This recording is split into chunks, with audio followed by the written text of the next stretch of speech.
derby weekend, but for everyone connected with this club, and indeed Hamilton, this is the most important one of the weekend. Oh, aye, of course. Especially for the fans, you know, and we've done well in recent times against Hamilton. You know, we aim to continue to do that, but we're well aware what a tough game it is. You know, their pitch is a little bit of a leveller. It brings things down to a scrap. You know, and we'll be ready to scrap. We'll put a team out that's ready to scrap and fight, and that's the first and foremost for us. But it will be a very tough game. I was looking at your run of results before you played Hamilton, before the break, sorry, and the run of results now, complete contrast. What's that down to? Having people fit, you know, having a squad to pick from. We run on a small squad, and when you lose, you know, I've said it numerous times, when you lose the types of Trevor Carson and Peter Hartley and Louis Moult at that stage as well, Chris Cadden, Elliot Freer, Carl McHugh for suspension, Charles Dunn, I could keep going. You know, it would affect any team, and it did. It affected us, and it affected our performances, but we've been able to strengthen. I think we've won 7 games now since we came back, so we're in a good run of form. I thought our tempo against Hearts in the first half was very good, and back to what we were about again. Ryan's had to be patient now, because you can't really fault the front three at the moment, can you? No, he's come on in both games. He's done very well. You know, I thought he played a big part in changing the game. I think Craig Tanner's been excellent in recent weeks, as of the other 2 boys up front. So that's what we want. We want competition for places, and perhaps we never had that before Christmas with our injury situation and obviously Louis Moult leaving. So we've got that. People are playing for places, and then it's up to me to pick the right team. And you've got a good blend of Scottish lads here as well. Alec McLeish was due to pick a squad today. I think it's delayed till next week. Who, if any, of your players should be in the reckoning? I think all of them should be in the reckoning. You know, I keep hearing and press guys like yourselves keep telling me you've got a problem at right back, and people have not looked at Richard Tait. You know, Richard Tait, he's been absolutely superb for me this season. He's played almost every game. I think he's got the second highest assists in the league, behind Candeas. So that tells you, as a boy who's playing right wing back or left wing back or right back, he's playing very, very well, and he's somebody I'd love to see get recognition. You know, when I hear other names being bandied about. And then we've got our 2 young boys, Alan Campbell and Chris Cadden. So I'm sure Alec's well. I wouldn't tell Alec his job. You know, he's a very, very experienced manager, very good manager. But they're boys for me that will be in Alex's reckoning, and you know, I'm sure could be part of what he does. Is there always a snobbery, do you think, related to when it comes to picking squads, not just the Scotland squad, in terms of what club they're from? I don't think so. I don't think any of the nations are good enough to ignore players that they believe, and I'm sure Alec definitely won't be doing that there. You know, he's new into it. He'll want to make an impression, which I'm sure he will, and probably add new blood to the squad. You know, people have retired, so we've got a couple of boys I believe will be on his radar, whether it's the 21s, whether in the full squad. And as I say, I think Richard Tait's a boy that I feel could make the step up. He's almost an ever-present for you as well this season, isn't he?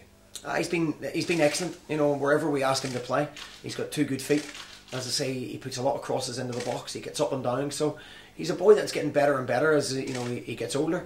So you know, there's no reason why he should be overlooked at all. And as I say, I wouldn't tell Alec his job. He'll be well aware of who's available and you know what positions he needs to strengthen.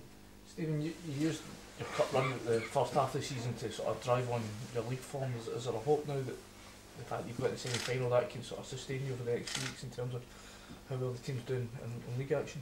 Yeah, I think winning games, you know, breeds confidence, and you know it puts you on a little bit of a momentum in a road. And you know, look at Kilmarnock at the minute; they're on even when they're not playing well, they're winning games because the momentum takes you forward and the belief in the players. So we've had a good run.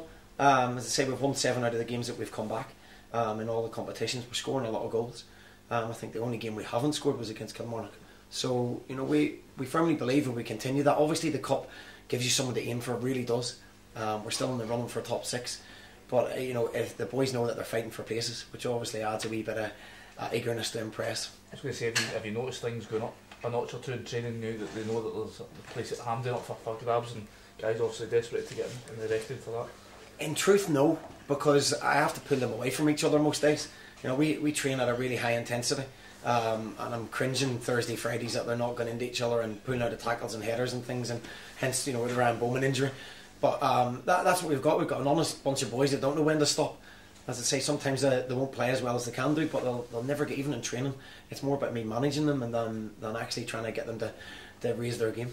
How do you say Hamilton then? They've obviously lost a few guys to injuries like Sally Crawford and Danny McKinnon, Greg Dockett is also left in the last couple of weeks, last couple of months. So do you think that they've perhaps went down a notch or two in terms of where they were at the sort of first half of the season? I don't know about that. You know, they've lost players. They're like ourselves. When they lose players, you know, they haven't always got replacements to come in. They put young boys in like we do. So it's not think Martin does a terrific job at Hamilton as well. He's in the same boat as yourselves, where first and foremost is to stay in this division, you know, with the budget that we're on. But it'll be a tough game. It doesn't matter. You know, as I say, the pitch is a leveller. We'll bring a lot of fans. The atmosphere will be good. But it will be a scrap. It'll be a fight. It'll be a battle. And I've no doubt Hamilton will be right up for that. The battle, obviously, last time the league game here stalled over a wee bit. Did we have to mention to your squad just a wee bit of cool heads ahead of this one? No, I think we've played them since that as well, haven't we? We played them in the cup since that. Yeah, that was something we didn't want. You know, we don't encourage that in any shape or form. Do your talking in the 90 minutes. So Peter suffered for that. He missed his 2 games, but you know that won't be happening. We'll be disciplined. We'll be up for the fight and the battle.